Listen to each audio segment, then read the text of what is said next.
Here is from MSNBC. They said that Mr. Trump tried to conceal a conspiracy to undermine the 2016 election to identify and suppress negative information. In describing the indictment, they said Mr. Trump tried to conceal a conspiracy and undermine the 2016 election to identify and suppress negative information. This was covert and illegal payments at Mr. Trump's directed to Michael Cohen. And the purpose was to suppress this affair and this negative information. I mean, that's the one we knew about already here. They're talking to the court reporter right now. A potential witness or a juror. These social media posts that threaten death and destruction and World War III, the public statements he's been making, the picture of him swinging a baseball bat towards D.A. Bragg's head. They're very concerned about these posts and, again, the potential effect on jurors and witnesses. But he said this won't dissuade the office. They're seeking the protective order. We'll have to see what the judge decides on that, as well as conditions of release. They want him to be warned about his statements. And as I mentioned earlier, they're concerned that Tacopina, You're not tripping. Tacopina had communications with Stormy Daniels, and what he will likely not be able to cross-examine her if, in fact, she becomes a witness. That's certainly a conflict of interest. Adam and Tally, I'm wondering if you can clarify or explain if the judge had any response to what you're talking about here, the idea that some of these threats have been brought up, not just against the prosecutor's office, but against the judge himself. And I also want to check on one point. I think I heard you say Todd Blanche spoke for Donald Trump, so Donald Trump himself did not say the words not guilty. Is that correct? No, Donald Trump did say not guilty very firmly, but Todd Blanche was the attorney speaking on behalf of the defense. In terms of your question about the judge, he said we're taking this rhetoric and language that Mr. Trump is using very seriously. Danny? No questions for Adam right now. Well, actually, yes. I mean, was there any indication that the conspiracy was anything other than the hush money payments? For example, anything related to an extortionate scheme, an alleged extortionate scheme involving the hush money payments? Or was the indication that the payments were exclusively, the felony that we're talking about, the additional crime, is exclusively related to campaign finance law, as opposed to a state RICO statute or extortion or anything else? No mention of that, no mention of RICO, but you do bring up a good point, which I want to bring up. There was no mention of the alleged affair with Karen McDougal. There was some speculation that the alleged affair with Karen McDougal may be wrapped into this case. And as far as what I heard before I left Donald Trump Jr. posted a photo of the judge's daughter. No photo, just a tweet saying he did. What the that's insane. There's no fucking shot, dude. What? You can't do that. I'll throw out to the panel here. That's... yeah, go ahead, Adam. That's right. Bro, these guys really think they're the shit. That's going on for a bit longer is because the first person to speak was a representative and attorney for the media. And they talked about that this case has monumental significance to the public. And we understand there are competing interests, and there's interests of privacy on behalf of the defendant. Bro, these guys think that they're on 4chan or something. On a media plan going forward to avoid chaos. It's been a bit chaotic outside the courtroom. It's a Breitbart article about how his daughter worked for the Biden campaign. Bro, I can't even click on Truth Social, bro. This shit is so busted. This website is so broken. I can't even link it. And England and dozens from stations Send me a photo of it. Seems relevant. Yet another bullshit connection in this handpicked Democrat show trial. The BS never ends, folks. Daughter of the Trump judge. Daughter of the judge on Trump case worked on Biden-Harris campaign. Could we put people in the jury box so we can see some facial expressions of the defendant?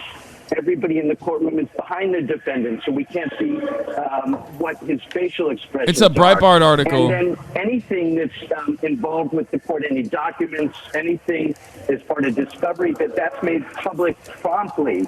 and again, laptops. The way they posted it, the way they presented it is like odd. It definitely is. I can't believe a high-profile judicial official in Manhattan is a lib. Yeah, it's so relevant to the case. It's so shocking. Yeah, obviously, this fucking person is a goddamn lib, and their daughter is a lib too. To be fair, though, this judge not on my side today. Not on my side for not allowing fucking court cameras. Not on my side for not allowing a fucking mugshot so I could look at mug shouty. Donald Trump. So I don't even care about this judge. Okay, fuck this guy.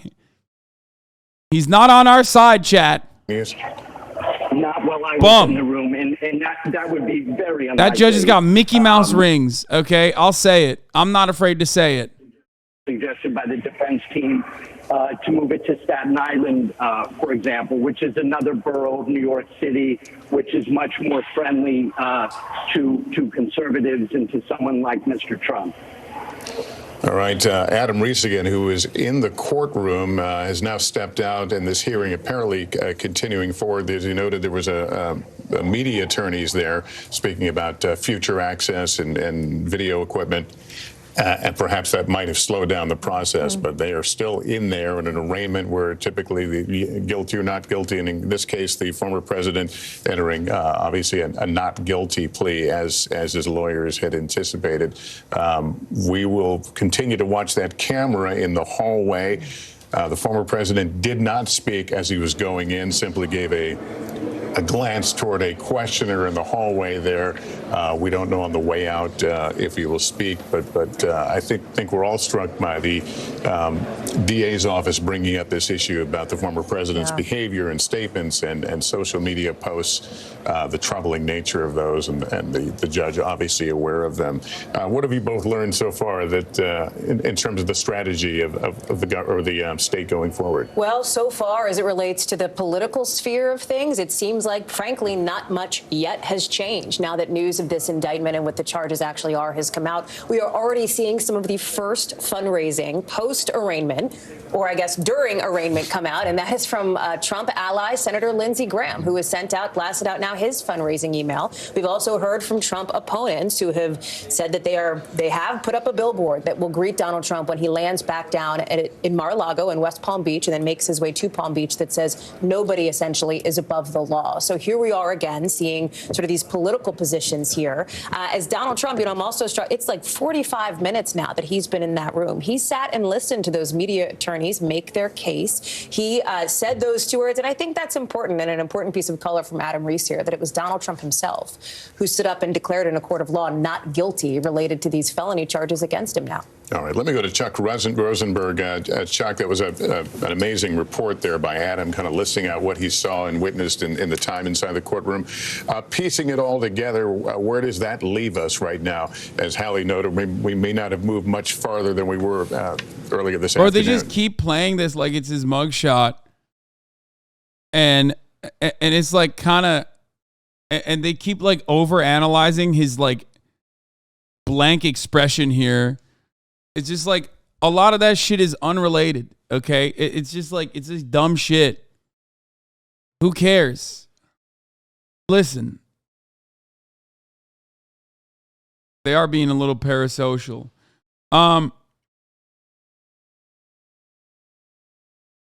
They're doing like body language analysis on shit like that.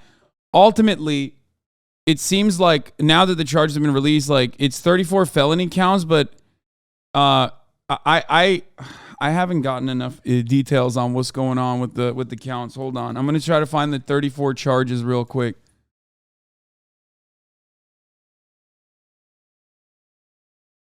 Is there a good article that we can look at that just shows all the charges one by one? Because I checked this libbed up tweet about Trump's potential punishment if found guilty. What? Quick Trumpo math. So it's 34 felony counts of falsifying business records in New York State. That means typically 1 to 4 years per charge. This Manhattan DA case alone puts Trump in jeopardy between 34 and 136 years in New York State. No, I don't. No, that's that. Like, don't look at liberals. They're going crazy. That's insane, dude. What the fuck? No, that's not how this works at all. Listen.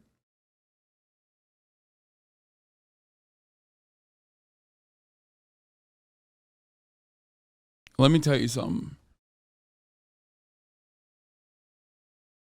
This is an otherwise relatively inconsequential case, okay? In other circumstances, mismanagement of campaign funds have led to just a regular fine, okay? A fine that can go all the way up to like $800,000, where, you know, they've done this before.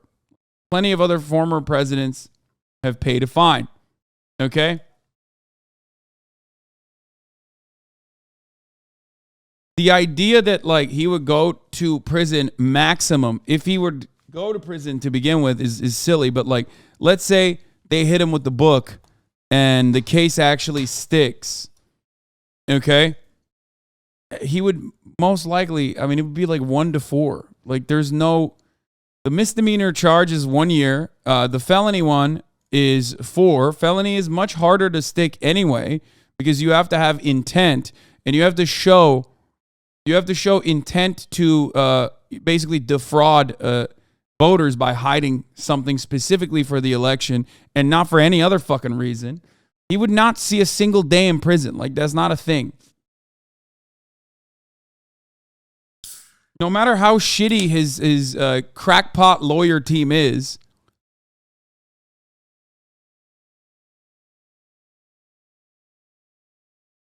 the likelihood that he would like actually serve a prison sentence is unimaginably low. It's just not even a thing, in my opinion. Okay?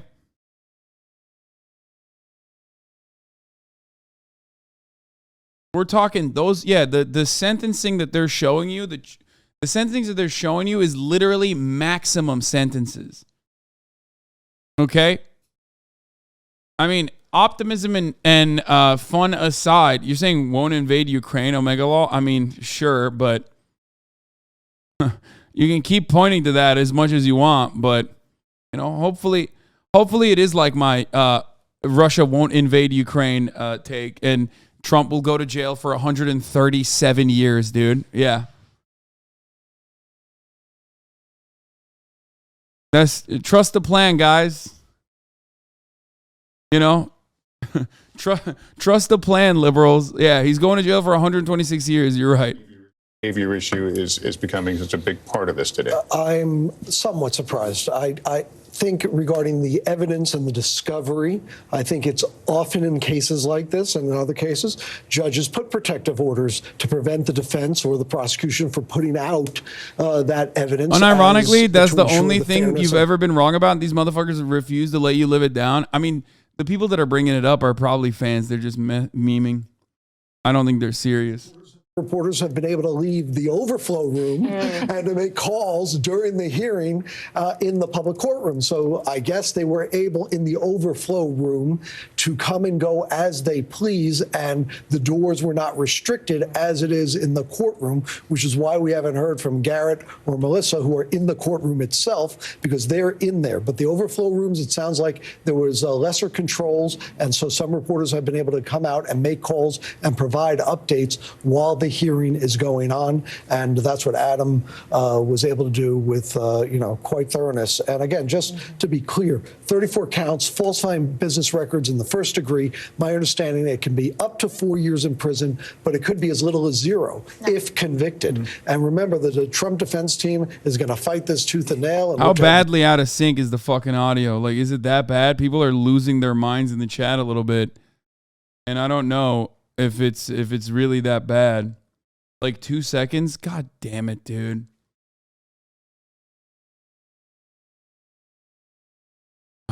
Yeah. Hold on.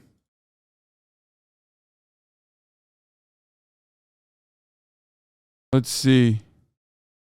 Maybe this will be better. Hold on. The Trump organization was ongoing, even though those prosecutors walked off the case. He said Is that it better? investigation continued. Query whether it actually is, query whether they're doing anything on it. But one of the reasons you might want a protective order is if, in fact, you're still digging and you're still trying to get witnesses to cooperate. You're still trying to get sort of the pieces of the puzzle to come together. You want to protect the integrity of the investigation while it's ongoing. As a lay I checked off on properties on my desktop audio. I checked off use device timestamps.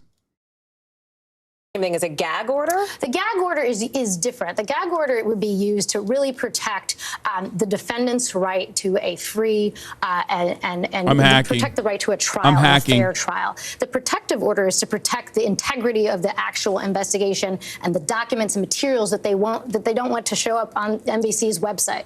Would it prevent Donald Trump from talking about any documents and materials he's seen? Well, we need to see the terms of it. And again, that's why I think Catherine is pointing out, typically you would make this request in writing and you would lay out exactly what you want the parameters to be. You know, there's a lot of strategy here, too. I mean, this is the prosecutor's first chance to talk to the judge and kind of set the stage. And now, I'm a jaded defense attorney, so take that with a grain of salt. You know, I may be clouded here. But the point is, this is the prosecutor's first chance to exert some control over the defendant. So why not put everything you can in front of this judge about all this defendant's bad behavior and set a baseline, right? Hey, judge, here's all the things this defendant is doing. Put him on a short leash now, and that will benefit the prosecutors. Here's why. If he violates, you can bring him back, and he'll at minimum get in trouble. At worst, he might even be remanded. He might even be put in custody for violating a protective order. This is chess, and the prosecution is playing aggressively early by asking for a protective order. It might get denied, but they've at least planted it in the court's mind that this is somebody who may be misbehaving and you need to watch him. They're saying we're watching. Consider the advantage. If he violates and he comes back and he gets remanded as punishment for violating a protective order, if he's actually incarcerated, which I don't even know how that would look. I don't know how you would do that. Maybe you put him on house arrest. Far more likely, put an ankle monitor on him and control and monitor him at all times. But every single encumbrance that the court or the prosecution can get put on a defendant inures to their benefit. The extreme example is that the statistics show that if you have a client who's incarcerated pending trial, the odds of getting convicted are just so much more because you don't have access to them. This is the part of the game. You know, and I'm not saying game in a glib way. I mean, both sides play. But the prosecution here is trying to get everything they can at every instance, and you can't fault them for that. They're here to win. They brought their game face, and they are coming out strong from the outset. Here's another wider photo now from the courthouse that's been provided, one of the still photos. Let me bring in Chuck Todd. Chuck, if you can talk about the political implications. Does this change anything? Does this enlighten us, reveal anything that may change the conversation? Well, right now, no, but let me just quickly on this gag order idea or some sort of protective order for this. Look, one of the things they're going to, this was one of the motivations of why Donald Trump announced so ridiculously early as he was gaming out a lot of these scenarios here. Bro, they keep opening up, they keep zooming out of the one photo that they took. It's so funny that they keep zooming out of the one photo that they took and slowly but surely showing us more scenes in the courtroom like it's a different photo. Anyway, it's just so fucking stupid. I'm gonna interrupt you just for a second. We're seeing Donald Trump leaving the courthouse and not making any comments. There was a microphone there, and a reporter had asked earlier if he would say anything. Obviously not. This hearing, though, going on, as we noted, a little considerably longer than we thought. Jonathan Dean's with us. People are talking about the Trump Jr. posting the judge's daughter on Truth Social. Yeah, I think,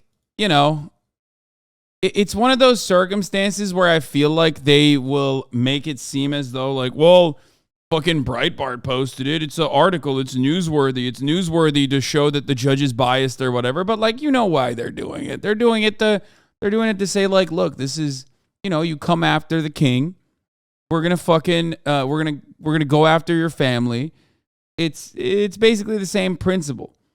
The difference is most people don't have, they have a level of plausible deniability, but most people don't have an entire media apparatus that they can use. You know what I mean? It's the same shit as like what the mob would do, but the mob would actually the mob doesn't have a PR team. The mob doesn't have like media influence. So of course, there is no plausible deniability for the mob when they do similar things. Okay? Does that make sense? Yes, we'll do Fox in a second. We're going to get to the Fox News coverage in a moment.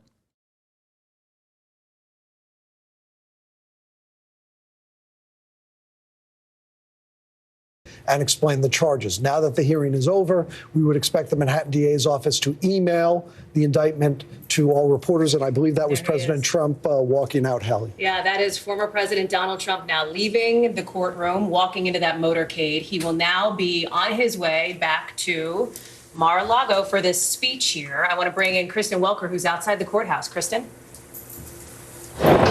Well, Hallie, we saw some activity here with his motorcade just a few moments ago and thought that might be a signal that he was about to leave. And so, as you say, he's now entered his motorcade. They are about to take off momentarily. Hallie, you can see the throngs of police here, the security here. Wait, someone in the chat said New York City police posted Trump is 270 pounds. I refuse to believe that Trump is literally fucking almost 20, 25 pounds heavier than me. There's no shot. While there are hundreds of protesters, those I who don't support believe that. former President Trump, those who are critical. I don't want to believe that. That hurts my feelings. I need to get my fucking weight up, dog. They have been peaceful throughout this entire I need to get my process. weight Now up. you see his motorcade, Hallie, taking off, departing as we speak from Hogan Place, from officially being charged here, pleading not guilty to those 34 counts that we just talked about.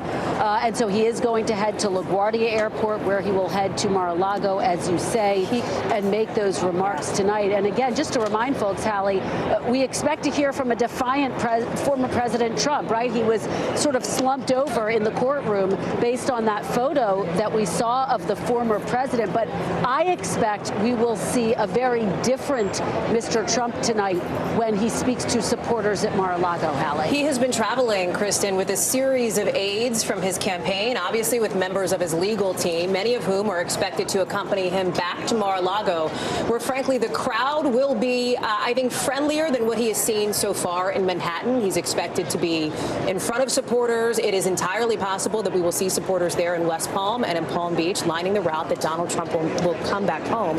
I think there is another key piece of information as we talk about the politics of it that we're waiting on, which is the indictment itself and getting some of the specifics that we've been discussing here as far as the legal implications.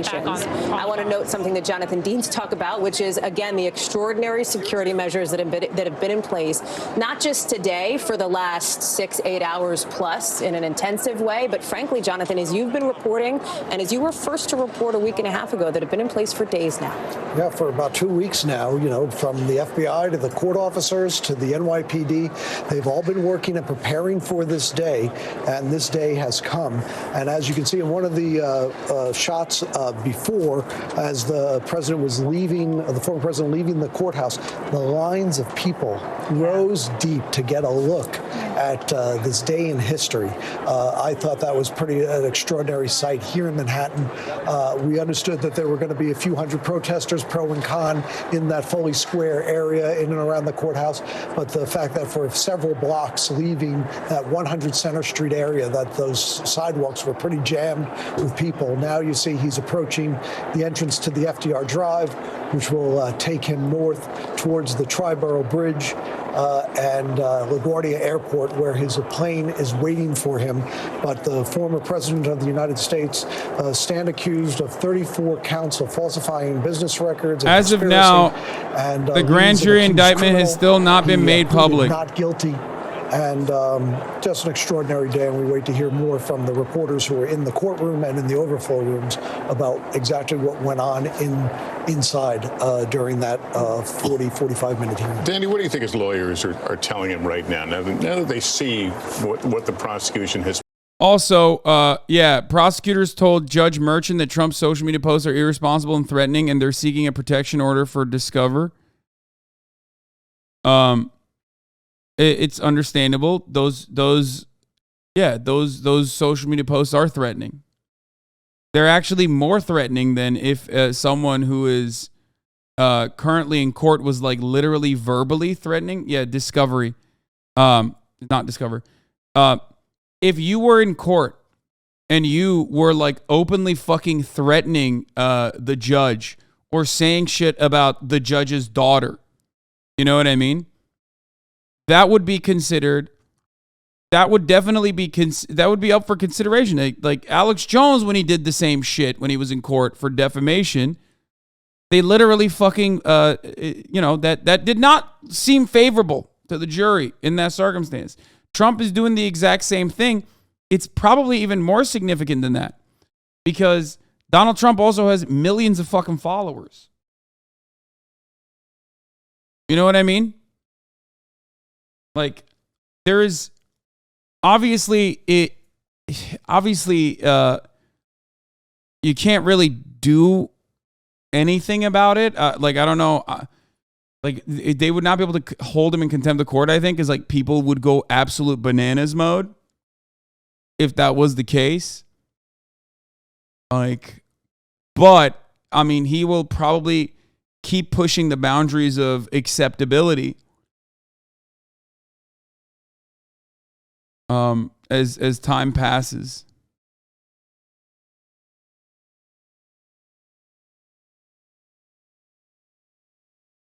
Trump did not post a photo. Trump Jr. didn't post a photo of the judge's daughter. I mean, he did, but he posted it accompanying a Breitbart article that was written on the judge's daughter. Also, here, 1 second, hold on. I gotta play something important here.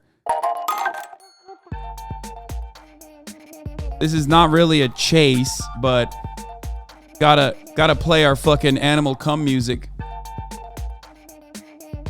as though it's a police chase. There is no mugshot.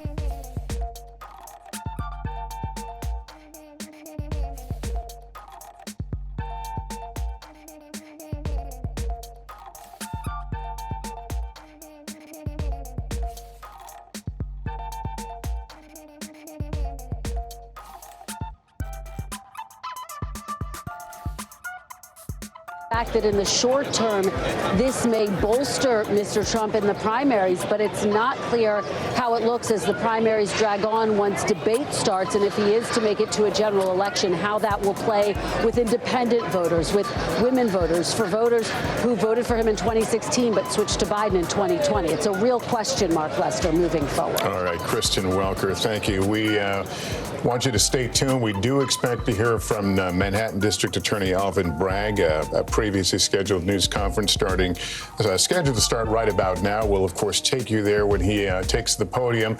I want to go to NBC News legal analyst Kristen Gibbons. Fedden, let's talk about what we can expect in the discovery in this case, the research, the grist of the case. Yeah, so we can expect the discovery is really just the exchange of information.